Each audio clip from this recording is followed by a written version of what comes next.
warahmatullahi wabarakatuh. Kami dari kelompok 3, Dikmen, Kopma, Ilham Ramadan, Unisma. Hari ini kita akan melakukan wawancara kepada salah satu narasumber kita yang berasal dari Kopma, Ilham Ramadan, Unisma.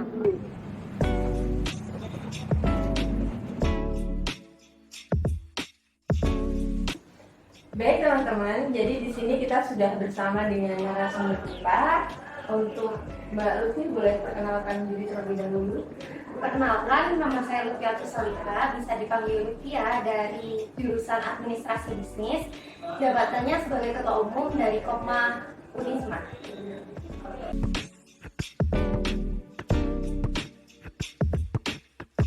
Nah, sejauh ini itu menurut kakak itu kondisi Kopma Unisma itu dari kepengurusan sebelumnya itu gimana? Baik, untuk saat ini ya kondisi dari koperasi itu menurun dalam hal organisasi, tapi meningkat dalam hal usahanya.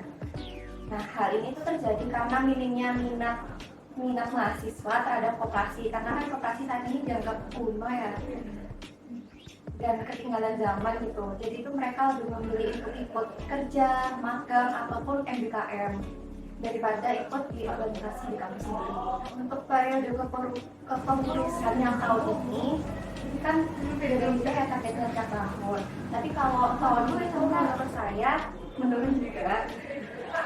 Karena kan dari koperasi ini tuh untuk angkatan 2 tahun angkatan, jadi yang tahun ini angkatan 2020 sama angkatan 2021. Nah, faktor penyebab menurunnya periode ini juga karena kurangnya sumber daya manusia, di mana angkatan yang paling banyak di periode kepengurusan ini yang di Kopma Unisma itu dari tahun 2020. Dan itu takutnya di kepengurusan yang ke depan atau di tahun 2024 itu nggak ada yang lanjutin Kopma, karena tadi kan Kopma itu kayak jaga kuno, terus juga minimnya SDM.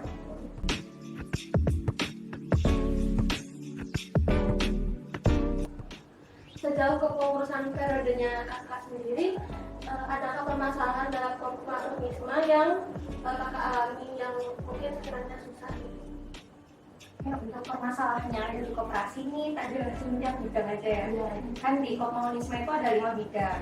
Yang pertama itu bidang admin, mungkin permasalahannya kesulitan dalam hal membuat surat izin usaha sama NPWP-nya.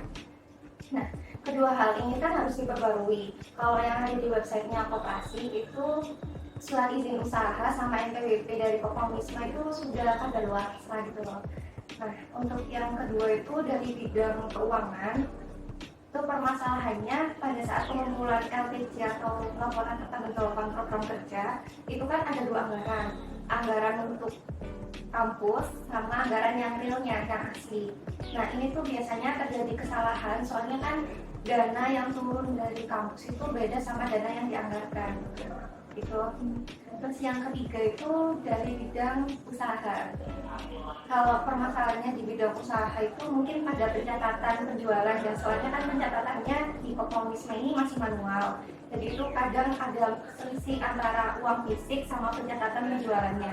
Kalau yang dari bidang PSBA itu permasalahannya dari pengurus dan anggota yang kurang aktif untuk ikut koperasi itu sendiri. Soalnya kan tadi mindsetnya itu ikut Kopma kuno gitu kan.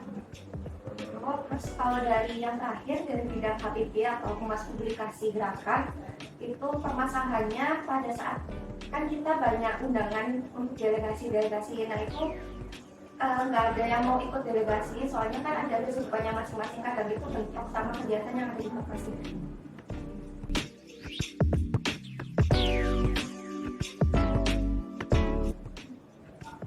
Nah, baik, tadi kan kakaknya udah jelasin permasalahan berbidang nih. Nah, mungkin dari permasalahan itu ada permasalahan yang paling susah banget Paling saja. Mungkin kalau permasalahan dari bidang itu kan punya waktu masing-masing harus menyelesaikannya. Tapi yang paling sulit mungkin dari bidang admin, karena kan butuh waktu untuk mengurus surat izin usaha sama NPWP-nya sendiri. Terus juga ada persyaratan untuk mengurus itu, kayak laporan usahanya dan surat-surat lain.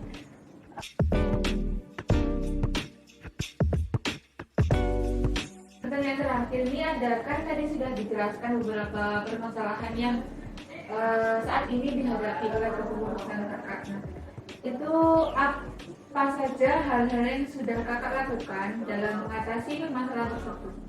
Kalau dari bidang admin itu kita udah mencoba bertanya dari relasi yang ada di Skopindak ataupun dari minta bantuan ke pembina dan pengawas untuk dapat segera mengurus surat izin usaha sama NPWP.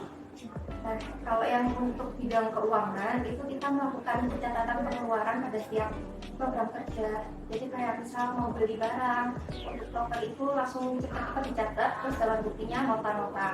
Kalau yang di bidang usaha itu mungkin kita melakukan pencatatan juga ya pada buku pengeluaran penjualan. Jadi setiap barang yang terjual itu segera dicatat. Terus kalau untuk bidang PSDA tadi terkait pengurus dan anggota itu kita melakukan komunikasi. Jadi apapun itu di chat dianya, terus bisa kumpulin enggak, bisa nyelesain program kerjanya ini atau enggak, bisa tanggung jawab sama tugasnya atau enggak, terus atau tanya permasalahannya, ada permasalahan apa di dianya, kenapa kok enggak aktif dan lain-lainnya. Terus kalau untuk bidang HPG itu kita melakukan pencatatan jadwal. Jadi kalau ada undangan masuk kita catat itu di tanggal berapa supaya tidak bentrok sama kegiatan yang ada di Kopma. Baik, sekian teman-teman dari wawancara yang telah kita lakukan. Terima kasih dan sampai jumpa. See you.